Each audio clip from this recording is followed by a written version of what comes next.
Assalamu alaikum, chers frères et sœurs. Accomplissez la salat et donnez la zakat, et inclinez-vous avec ceux qui s'inclinent. Sourate Al-Baqarah, 2:43. La prière, ou salat, est bien plus qu'un simple rituel quotidien.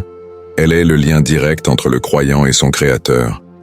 C'est une connexion intime, un refuge de paix dans ce monde turbulent, et l'un des 5 piliers de l'islam. À chaque prière, le musulman renouvelle son engagement envers Allah, élevant son âme et fortifiant sa foi. Mais savez-vous que de petites erreurs, parfois involontaires, peuvent compromettre la validité de cette précieuse prière? Lorsque nous prions, chaque geste et chaque intention comptent. Malheureusement, certaines erreurs sont fréquentes et peuvent rendre la prière inefficace ou, pire encore, invalide. En négligeant certains détails, beaucoup se privent des bénédictions complètes de la salat, sans même le savoir. Et si nous ignorons ce qui rend une prière valide, comment pouvons-nous être sûrs qu'Allah accepte nos efforts? Le prophète nous a enseigné l'importance de la précision dans la prière, en disant « Priez comme vous m'avez vu prier ». Avant de commencer cette vidéo, n'oubliez pas de liker cette vidéo, car cela nous donne beaucoup de force pour continuer à partager du contenu bénéfique. Et je vous invite à vous abonner à notre chaîne et d'activer la cloche de notification pour rester informé de nos prochaines publications sur la foi islamique. Merci et bonne vidéo. Dans cette vidéo, nous allons plonger dans les erreurs courantes qui compromettent la salat, des erreurs que même les pratiquants les plus assidus peuvent commettre. Que ce soit dans l'intention, la pureté ou l'exécution des mouvements, chaque étape doit être effectuée avec attention pour garantir que notre prière soit valide et acceptée. Assurez-vous que votre prière soit une offrande pure et sans faille devant Allah. Nous allons découvrir ensemble comment éviter ces erreurs, afin de renforcer notre foi et de raffermir notre lien spirituel à travers une prière accomplie avec sincérité et humilité. Alors, restez avec moi jusqu'à la fin pour découvrir cela.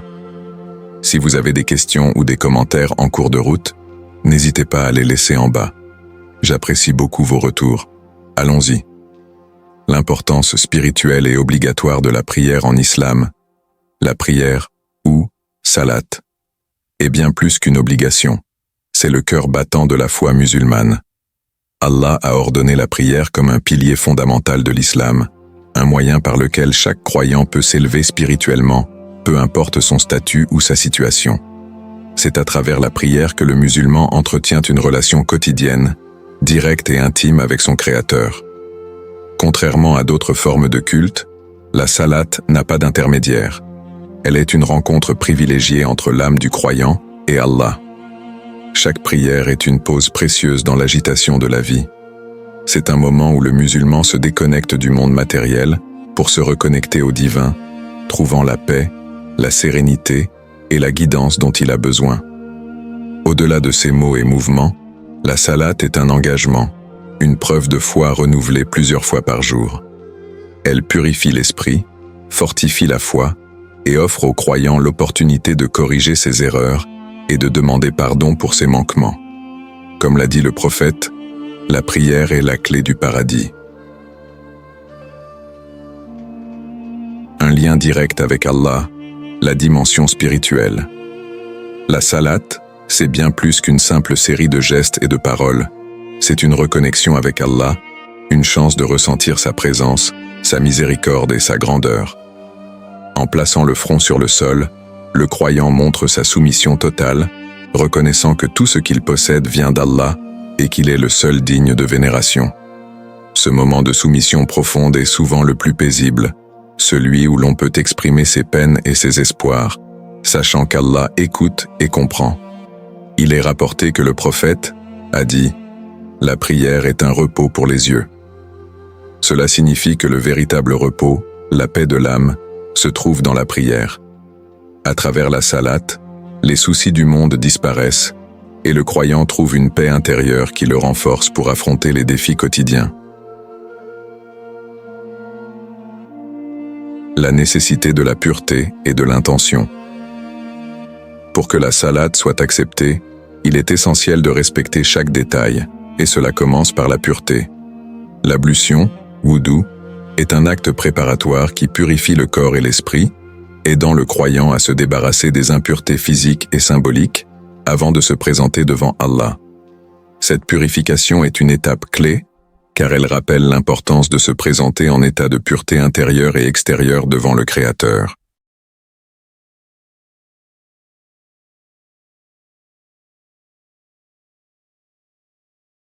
En plus de la pureté, l'intention, niya, est cruciale. Avant chaque prière, le croyant doit prendre quelques instants pour formuler dans son cœur l'intention de prier pour Allah seul, avec sincérité et concentration. Cette intention ancre l'esprit dans le moment présent, écartant les distractions et les préoccupations du quotidien. Si l'intention est absente ou floue, la prière perd sa signification et peut même être invalide, car elle devient alors un simple rituel dépourvu de cœur.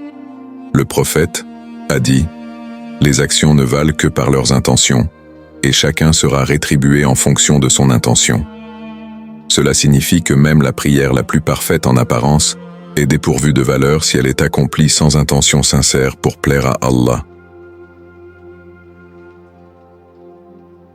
Pourquoi ? Chaque détail compte. Dans la salate, chaque geste et chaque parole a une signification. Le fait de s'incliner, de se prosterner, de réciter des versets du Coran, de demander pardon, tout cela est ordonné par Allah et montre notre obéissance à ses commandements. Ignorer ou négliger un aspect de la prière, même un détail, peut affecter sa validité et diminuer la récompense que l'on reçoit. Les gestes comme l'inclinaison, ruku, et la prosternation, sujud, ne sont pas uniquement physiques. Ils sont l'expression d'un esprit qui s'humilie devant Allah, reconnaissant sa grandeur. Se précipiter dans ces gestes ou les exécuter sans respect empêche le croyant de ressentir pleinement l'expérience spirituelle que la prière doit offrir. Le prophète a mis en garde contre une prière faite avec négligence, disant « La pire des choses que l'homme pourrait voler est de ne pas parfaire son ruku et son sujud. » En apprenant les règles de la salate et en respectant chaque détail, le croyant montre son amour et son dévouement envers Allah. La prière n'est pas un simple rituel, mais une voie directe vers le Tout-Puissant. Plus nous nous efforçons de perfectionner notre prière, plus nous renforçons notre foi et notre lien avec Allah. Les erreurs dans l'ablution, wudu, et le ghusl. La pureté est une condition essentielle pour accomplir la prière de manière valide. Avant de se présenter devant Allah, chaque croyant doit s'assurer que son corps et son esprit sont purifiés par l'ablution, wudu, ou dans certains cas, le lavage complet, ghusl. Pourtant, des erreurs fréquentes surviennent dans ces pratiques essentielles, compromettant parfois la validité de la prière. Les erreurs, fréquentes dans le wudu. Le wudu consiste à laver certaines parties du corps de manière précise, en suivant un ordre prescrit.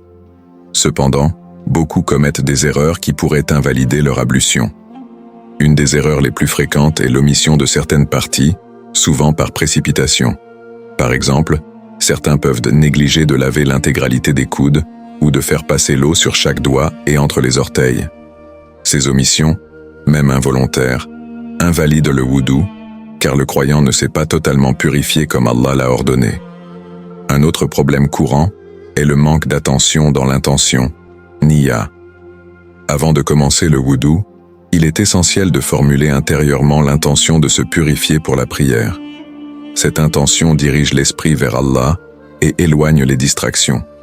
Si l'intention n'est pas présente, même un wudu parfaitement exécuté sur le plan physique peut perdre de sa valeur spirituelle, car il devient un simple geste sans connexion intérieure. L'importance du ghusl dans certains cas. Dans certaines situations, le wudu ne suffit pas pour se purifier. Le ghusl, ou lavage complet du corps, devient alors obligatoire, par exemple après des rapports intimes, en cas d'impureté majeure, comme les menstruations chez les femmes, ou après un rêve érotique.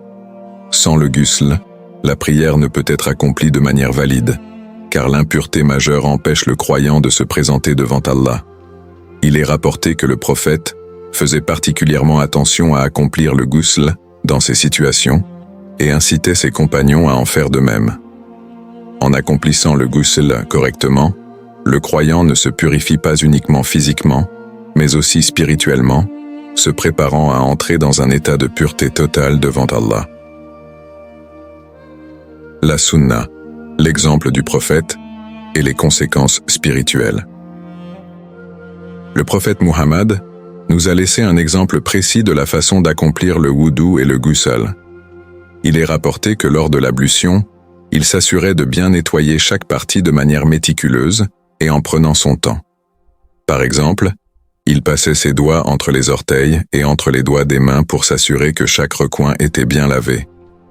Cette attention aux détails montre l'importance de la perfection dans l'ablution, soulignant qu'il ne s'agit pas de faire les gestes simplement, mais de les exécuter avec dévouement et soin. Ne pas suivre la sunna ou ignorer ces précautions peut avoir des conséquences spirituelles importantes. Une ablution imparfaite, même par négligence, peut signifier que la prière n'est pas valable aux yeux d'Allah. De plus, le wudu et le ghusl sont des actes qui aident à élever notre âme et à se rapprocher d'Allah. Les effectuer avec insouciance diminue cette dimension spirituelle et montre un manque de respect envers les obligations divines. Par exemple, il est rapporté que le prophète a dit « Malheur aux talons, non lavés, à cause du feu de l'enfer ». Cela rappelle aux croyants de prêter attention aux moindres détails de l'ablution, car chaque partie du corps lavée dans le wudu aura un effet au jour du jugement. En suivant l'exemple du prophète, et en prenant le temps de bien accomplir ces gestes de purification, le croyant renforce non seulement la validité de sa prière, mais aussi sa connexion avec Allah. La pureté n'est pas un simple rituel, mais un acte spirituel profond, une préparation physique et mentale qui nous met dans l'état de paix et de respect requis pour rencontrer notre Créateur. Cette section explique les erreurs fréquentes et les précautions à prendre lors du wudu et du ghusl, en ajoutant des exemples de la sunna et des conséquences spirituelles. Voici une section de 2000 caractères sur les erreurs liées à l'intention, niya. Avant de commencer chaque prière, le croyant doit poser une intention sincère dans son cœur, une niya dirigée uniquement vers Allah. La niya est l'acte de déterminer consciemment et sincèrement que l'on se prépare à prier pour Allah seul, avec toute l'attention et la concentration nécessaires. Sans niya, la prière peut devenir un simple rituel vide de sens, une routine qui perd de sa valeur spirituelle. En islam, l'intention est donc l'âme de chaque acte de culte, définissant son authenticité et sa valeur auprès d'Allah. Les erreurs courantes dans la niya.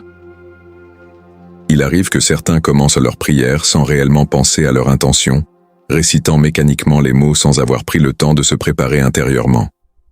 D'autres peuvent prier avec une intention qui n'est pas totalement pour Allah, mais influencée par des considérations extérieures, comme le désir d'impressionner les autres.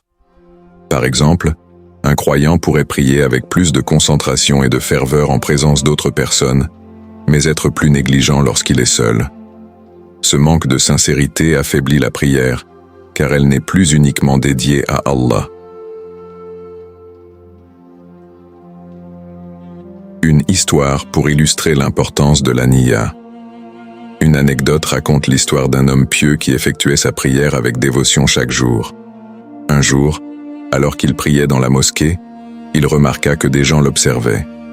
Pour les impressionner, il ajouta davantage de gestes de dévotion, espérant paraître encore plus pieux. Lorsqu'il finit sa prière, il réalisa que ses actions n'avaient pas été sincères.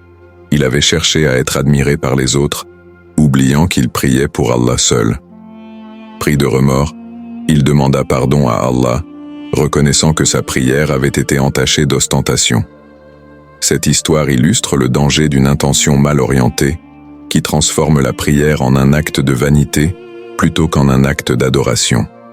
Le prophète a rappelé « Les actions ne valent que par leurs intentions, et chacun sera rétribué en fonction de son intention. » Ce hadith montre à quel point la niya est au cœur de chaque acte de culte.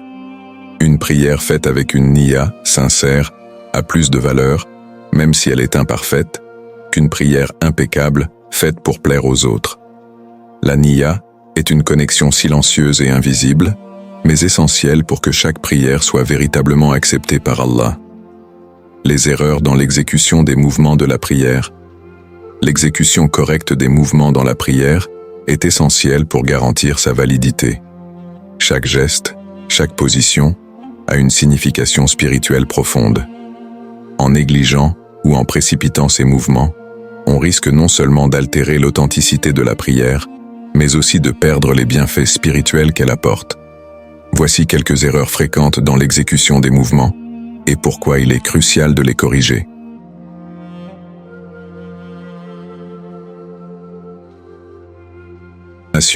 Soujoud est l'un des moments les plus intenses de la prière. C'est dans cette position que le croyant se rapproche le plus d'Allah, en s'abaissant complètement devant lui, avec son front, son nez, ses paumes, ses genoux et ses orteils tous posés à terre. Cependant, il arrive que certains croyants effectuent la prosternation de manière superficielle, en ne posant pas bien leur front ou en ne faisant pas de manière complète le contact avec le sol. Ce geste est essentiel car, dans la prosternation, le croyant montre sa soumission totale à Allah, se rappelant qu'il est créé de la terre et qu'il est entièrement dépendant de son Créateur. Le prophète Muhammad a dit « Le serviteur se rapproche de son Seigneur en se prosternant ». Négliger cette position ou la faire de manière partielle prive la prière de sa pleine valeur spirituelle. La prosternation complète est un acte de dévotion totale et une occasion de demander à Allah pardon et miséricorde. 2. La vitesse excessive dans les mouvements. Certains croyants, par précipitation ou manque de concentration, accomplissent leur prière à une vitesse excessive, en enchaînant les mouvements sans prendre le temps de se concentrer. La prière devient alors un simple rituel mécanique. Une telle précipitation est incompatible avec l'humilité et la sérénité que chaque prière doit apporter. L'objectif de la prière est d'offrir une adoration attentive, en se concentrant sur chaque geste et chaque mot. Le prophète a mis en garde contre la précipitation dans la prière, en disant « Ne soyez pas comme ceux qui prient d'une manière précipitée, car vous ne récoltez rien de votre prière. » Prendre le temps de bien effectuer chaque mouvement permet de se recentrer et d'éviter la distraction. La prière doit être un acte de dévotion consciente, où l'on prend le temps d'apprécier chaque position et de ressentir la présence d'Allah. 3. Mauvaise posture durant le ruku et le sujoud. Le ruku, ou l'inclinaison, et le sujoud, la prosternation, sont deux positions clés dans la prière. Lors du ruku, le croyant doit s'incliner complètement, en gardant le dos droit et la tête alignée avec la colonne vertébrale, pour exprimer l'humilité devant Allah. Malheureusement, certains exécutent cette inclinaison de manière incorrecte, soit en baissant trop la tête, soit en ne gardant pas le dos droit, ce qui altère la posture et par conséquent, la prière. Le sujoud, comme mentionné précédemment, doit être effectué avec dévouement. Beaucoup commettent l'erreur de ne pas poser les parties du corps de manière appropriée ou de se relever trop vite avant de bien se reposer dans cette position. Chaque mouvement doit être accompli avec la conviction que chaque posture est une forme de soumission devant Allah. L'importance de l'humilité et de la concentration. L'humilité est au cœur de chaque mouvement dans la prière. Chaque geste, qu'il s'agisse de se tenir droit, de s'incliner ou de se prosterner, doit être fait avec la reconnaissance que tout ce que nous avons vient d'Allah et que nous nous soumettons à sa grandeur. Si l'on néglige l'humilité dans nos mouvements, la prière devient un acte mécanique, privé de toute signification spirituelle. Le prophète Muhammad a dit « Priez comme si vous voyiez Allah, car si vous ne le voyez pas, sachez qu'il vous voit. » Cette citation souligne l'importance de la concentration et de l'humilité durant chaque mouvement de la prière. Lorsque le croyant se souvient qu'Allah observe chaque geste, cela augmente la sincérité et l'attention qu'il porte à chaque mouvement. La prière comme voie de sérénité. Il est donc essentiel de prêter attention à l'exécution correcte de chaque mouvement de la prière. La salate ne doit pas être un acte précipité, mais un acte réfléchi et dévoué. En accomplissant chaque posture avec soin, en se concentrant sur les paroles que l'on prononce et en faisant preuve d'humilité, le croyant se rapproche d'Allah et trouve une paix intérieure. Les mouvements doivent devenir une expression physique de la soumission spirituelle, chaque geste étant une forme d'adoration. Cette section met l'accent sur les erreurs fréquentes dans les mouvements de la prière et rappelle l'importance de l'humilité et de la concentration pour une prière valide et spirituellement significative. Sur le manque de concentration, khushu, dans la prière. L'une des erreurs les plus subtiles et fréquentes dans la prière est le manque de concentration, khushu. Le khushu est un état d'humilité et de tranquillité intérieure où le croyant se soumet totalement à Allah en étant pleinement conscient de sa présence et des paroles qu'il prononce. Si un croyant manque de concentration durant sa prière, il risque de la rendre moins efficace, voire de la rendre invalide. L'intention et les mouvements corporels peuvent être correctement exécutés, mais si l'esprit est distrait, la prière perd une grande partie de sa valeur spirituelle. L'inattention, un obstacle à la récompense spirituelle. Le prophète Muhammad a dit « La prière d'un homme n'est pas complète tant qu'il ne se concentre pas en elle ». Cette déclaration souligne l'importance du khushu dans la prière. Si un croyant prie sans se concentrer, en pensant à d'autres préoccupations ou en laissant son esprit vagabonder, il ne récolte qu'une petite fraction de la récompense spirituelle de sa prière. Un autre hadith du prophète indique « Celui qui fait sa prière en pensant à autre chose en dehors de la prière ne tire que peu de bénéfices de cette prière. En étant distrait, l'esprit du croyant ne se tourne pas entièrement vers Allah, rendant l'acte de la prière incomplet et privé de l'humilité et du dévouement qu'il devrait avoir. Cette absence de concentration affaiblit l'expérience spirituelle, car le croyant se prive de la véritable connexion avec son Créateur. Les conséquences spirituelles du manque de khushu. Lorsque l'on prie sans concentration, on perd la chance de se purifier de ses péchés et de se rapprocher d'Allah. Le khushu est essentiel pour se connecter spirituellement à Allah, et sans cette concentration, on risque de passer à côté des bienfaits de la prière, qui sont censés offrir tranquillité, pardon et guidance. En outre, le manque de concentration peut mener à une prière vide de sens, réduisant l'impact de cet acte sacré. Astuces pour développer le khushu. 1. Préparation mentale et spirituelle. Avant de commencer la prière, prenez quelques instants pour vous concentrer et vous préparer mentalement. Détournez votre attention des préoccupations mondaines et rappelez-vous que vous vous apprêtez à vous présenter devant Allah. Une prière effectuée dans un esprit calme et purifié aura beaucoup plus de valeur. 2. Réduire les distractions externes. Si possible, priez dans un endroit calme, loin des distractions comme les téléphones, les bruits ou les préoccupations familiales. Cela vous aidera à maintenir un état de concentration.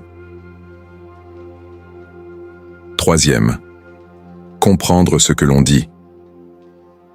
Apprenez les significations des versets du Coran que vous récitez dans la prière. Cela vous permettra de vous concentrer sur les mots que vous prononcez et d'augmenter votre dévotion, car chaque mot prendra une signification profonde. 4. Prendre son temps dans les mouvements. Ne vous précipitez pas lors des postures comme le ruku et le sujud. Laissez chaque mouvement être une occasion de vous connecter à Allah. Chaque position est une occasion de renforcer votre humilité et d'augmenter votre concentration. 5. Faire des invocations supplémentaires. Avant de commencer la prière, dites quelques du'as, invocations, personnelles, pour demander à Allah de vous accorder la concentration et de vous protéger des distractions. Cela peut vous aider à renforcer votre intention et votre sincérité. Le rappel du Coran et du Hadith sur la concentration. Allah dit dans le Coran, « Certes, la prière prévient de l'indécence et de ce qui est réprouvé. » Sourate Al-Ankabut 29, 45. Cela montre que la prière, lorsqu'elle est accomplie avec sincérité et concentration, a le pouvoir de purifier le croyant et de le guider sur le droit chemin. La prière devient un moment de réflexion, de réconfort et de paix intérieure lorsque le croyant se concentre pleinement sur sa relation avec Allah. Le prophète Muhammad a également dit « Lorsque l'un de vous prie, qu'il prenne son temps et qu'il sache qu'il est en présence de son Seigneur. » Cette citation nous rappelle que chaque prière est un moment privilégié de connexion avec Allah et que le khushu est essentiel pour pleinement bénéficier de cette proximité divine. Sur les conseils pour corriger et améliorer sa prière. Corriger et améliorer sa prière est essentiel pour s'assurer que chaque acte de culte est accepté par Allah et qu'il porte ses fruits de spirituel. La prière est l'un des actes les plus importants de l'islam et il est crucial de veiller à sa perfection. Après avoir abordé les erreurs courantes dans l'accomplissement de la prière, il est maintenant temps de partager des solutions pratiques pour les corriger et améliorer votre prière. Premier. Apprendre les aspects techniques de la prière selon la sunna. Le premier conseil pour améliorer sa prière est d'apprendre les aspects techniques de la prière, tels que les mouvements et les postures, comme enseigné par la sunna du prophète Muhammad. La prière est un acte détaillé qui nécessite une compréhension précise des gestes, des invocations et des positions. Prenez le temps d'étudier chaque mouvement, depuis le début de la prière jusqu'à la fin. Par exemple, apprenez la position correcte du ruku, inclinaison, celle du sujoud, prosternation, et comment prononcer chaque formule correctement. Le prophète a dit « Priez comme vous m'avez vu prier ». Cela signifie qu'il est important de suivre l'exemple du prophète pour garantir que vos prières soient conformes à la sunna. Vous pouvez trouver des ressources fiables, telles que des vidéos d'érudits ou des livres sur la jurisprudence islamique, qui vous aideront à comprendre les détails techniques et les subtilités de la prière. 2. Réaliser un effort conséquent pour préparer sa prière. La préparation à la prière est tout aussi importante que l'exécution elle-même. Le prophète a encouragé les croyants à se purifier pleinement avant de prier, notamment en effectuant le wudu, ablution, de manière correcte et complète. Ne négligez aucun aspect de l'ablution, assurez-vous que chaque partie du corps est soigneusement lavée comme il se doit, et concentrez-vous sur l'intention de purification avant de commencer. L'environnement de prière est également important. Assurez-vous que l'endroit où vous priez est propre, que vous êtes habillé correctement et que vous avez les vêtements appropriés pour éviter toute distraction. Créez un espace de prière sacré, calme et propice à la concentration. Chaque détail compte pour s'assurer que la prière soit exécutée dans le respect des règles et dans un esprit de dévotion. 3. Cultiver la concentration, khushu, et l'intention, niyya. La concentration dans la prière est un autre aspect fondamental pour garantir que la prière soit valide et acceptée par Allah. Si vous avez des difficultés à rester concentré pendant la prière, il est important de vous entraîner à améliorer votre khushu. Avant chaque prière, prenez quelques instants pour vous calmer mentalement et spirituellement. Éloignez-vous des distractions et faites des invocations pour demander à Allah de vous aider à prier avec une sincérité totale. L'intention, niyya, avant de commencer la prière, est également cruciale. Assurez-vous que votre intention est pure et que vous priez uniquement pour Allah. Si vous priez par habitude ou pour plaire à d'autres, la prière perdra sa valeur spirituelle. Rappelez-vous que chaque acte de prière est un moyen de vous rapprocher d'Allah. 4. Se référer aux érudits en cas de doute. Il est naturel de se poser des questions sur certains aspects de la prière, surtout lorsqu'on débute ou lorsqu'on est confronté à des situations nouvelles. Dans de tels cas, il est essentiel de se référer aux érudits ou aux sources fiables pour obtenir des réponses claires et précises. Le prophète a dit « Cherchez la connaissance, même si vous devez partir jusqu'en Chine ». Cela montre l'importance d'apprendre correctement la religion. Les érudits sont là pour vous guider et clarifier les points de doute. Ils peuvent vous aider à comprendre les subtilités de la prière, comme la direction de la Qibla dans des endroits inhabituels ou les détails de l'ablution. Ne laissez pas le doute vous empêcher d'accomplir la prière correctement. Consultez des ressources fiables, comme des conférences d'érudits ou des livres de jurisprudence, et demandez de l'aide lorsque vous en avez besoin. 5. Pratiquez régulièrement et recherchez la perfection. Enfin, la clé pour améliorer votre prière est la pratique régulière. Plus vous priez de manière consciencieuse et réfléchie, plus vous développerez une profonde compréhension et un respect des rites de la prière. Ne vous découragez pas si vous faites des erreurs. L'important est de continuer à apprendre, à corriger et à grandir spirituellement. Le prophète a encouragé la persévérance dans les actes de dévotion, disant « Accomplissez de petits actes régulièrement, car Allah aime ceux qui agissent régulièrement, même s'ils sont petits. » La prière est un cadeau d'Allah, une occasion précieuse de se rapprocher de lui à chaque mouvement, chaque mot, chaque instant de dévotion. En perfectionnant notre prière, nous ne cherchons pas seulement à accomplir un acte extérieur, mais à cultiver une connexion plus profonde avec notre Créateur. Chaque détail compte, et chaque effort pour améliorer notre prière nous rapproche un peu plus de la miséricorde et de la récompense d'Allah.